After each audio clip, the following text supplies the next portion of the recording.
So what is, Marcus Speller, your planet playground? I love visiting Spain and Portugal. I think that they are marvelous places. So I'm going to go for an Iberian feel here. And the reason why I pick those places is because I think if you're thinking planet playground, then I I don't want it to rain in my planet playground. So that would be, so Britain's struggling immediately if you're going down that road.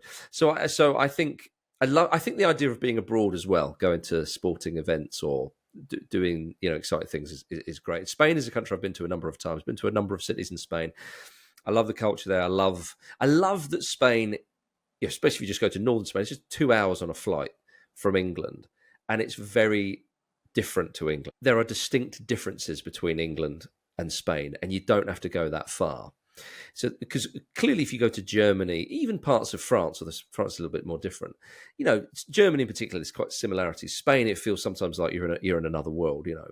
So I love that, and it's pretty close. Portugal, the same as well. I think that again, to sort of band it all up in Iberia, you go there. It's the weather, it's the colours, it's just, dare I say, exotic. I don't. Sometimes when we think of exotic, we don't really think of maybe other European countries.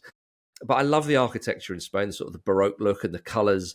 You go to Portugal, you've got the tiles. I love in southern Spain, like if you go to Sevilla or Seville, as we should call it as good Englishmen, the oranges growing on trees. I know that sounds like such a basic, stupid thing to say, but it's just like, it's just great. I love, again, you're in a very vibrant, isn't it? And vibrant. It's bright, is vibrant. Yes. Yeah.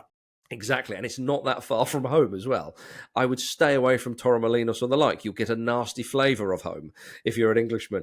But I think, all that it goes in. The weather's nearly always great. They love their football. They love a lot of sporting heritage there as well. Two great football teams. They excel in other sports as well. Beautiful language as well, Spanish. And the food as well, the tapas, the meats. All that kind of thing. So Spain and Portugal as well. A little bit more Spain, but Portugal as well. So Iberia, I would kind of band it up. And Camp Nou would be your favourite football experience in Iberia, would it? Yeah, possibly. Although I have seen a Madrid derby at the Bernabeu, and that was great. I also saw Atletico Madrid play at their old stadium, but of course they've now moved to a new stadium, so I can't say that because I haven't actually been. Yeah, I think you're looking at maybe the Camp Nou, something like that. I've seen Sporting play and Benfica play in Lisbon, and Lisbon is a great city as well.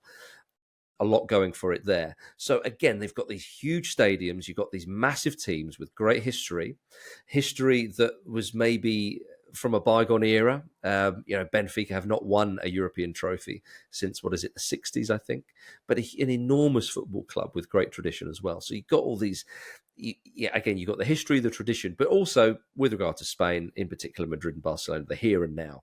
And also, these two countries, along with Morocco, are the main hosts of 2030. I know there's a few matches in a few South American countries, but the main hosts in Morocco, Spain, and Portugal. It's going to be a glorious World Cup. So my planet playground is going to be largely where the World Cup is. I've never been to Morocco. I'd love to go there, but focusing on which part of the world I think of, my eyes light up, and I think, oh God, I'd love to go back there. Is definitely Iberia. You're right. The football experiences across Spain and Portugal are incredible. The culture, the dining, the drinks, the vibrancy. It's a wonderful place to visit, isn't it? And as you say, very close to the UK. Are there any great little gems you know about in that part of the world which not many people would know about and they have to visit? Yeah, well, I'm going to take us to Portugal and Porto, the city of Porto. Porto it's a spectacular city in terms of where it is. Sort of the physical geography, if you like, of the place. It's in a canyon that kind of winds round, and you've got some great bridges there, like the what is the name of the bridge? The Louis I Bridge, I think, is the famous one. You Google Porto, Google image Porto, it'd be the first one that comes up. That sort of iron structure, silver kind of thing. And in there, it's such a beautiful place. You got the restaurants down by the river and so on. Lovely, lovely place. And there is somewhere I would actually recommend going, up on the kind of hillside that looks down onto the bridge and into that little place. It's a place, and it's kind of like a bar, kind of restaurant-y cafe place called, let me try and pronounce this properly, Guindalense Football Club.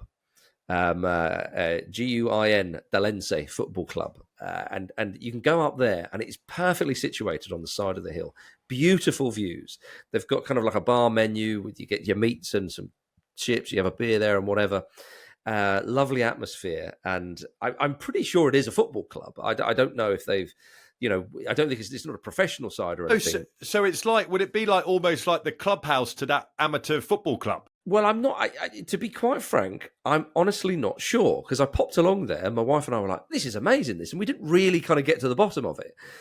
But it's such a great spot, and I thoroughly recommend it. And it did feel. It's kind of, in one sense, it's on the beaten track because you're right in the main bit of Porto where a lot of tourists are, but it's just ever so slightly removed that you can sit, as I say, from that. It's a good vantage position where you can kind of look down and see everything. And yes, it is obviously a part of this football club.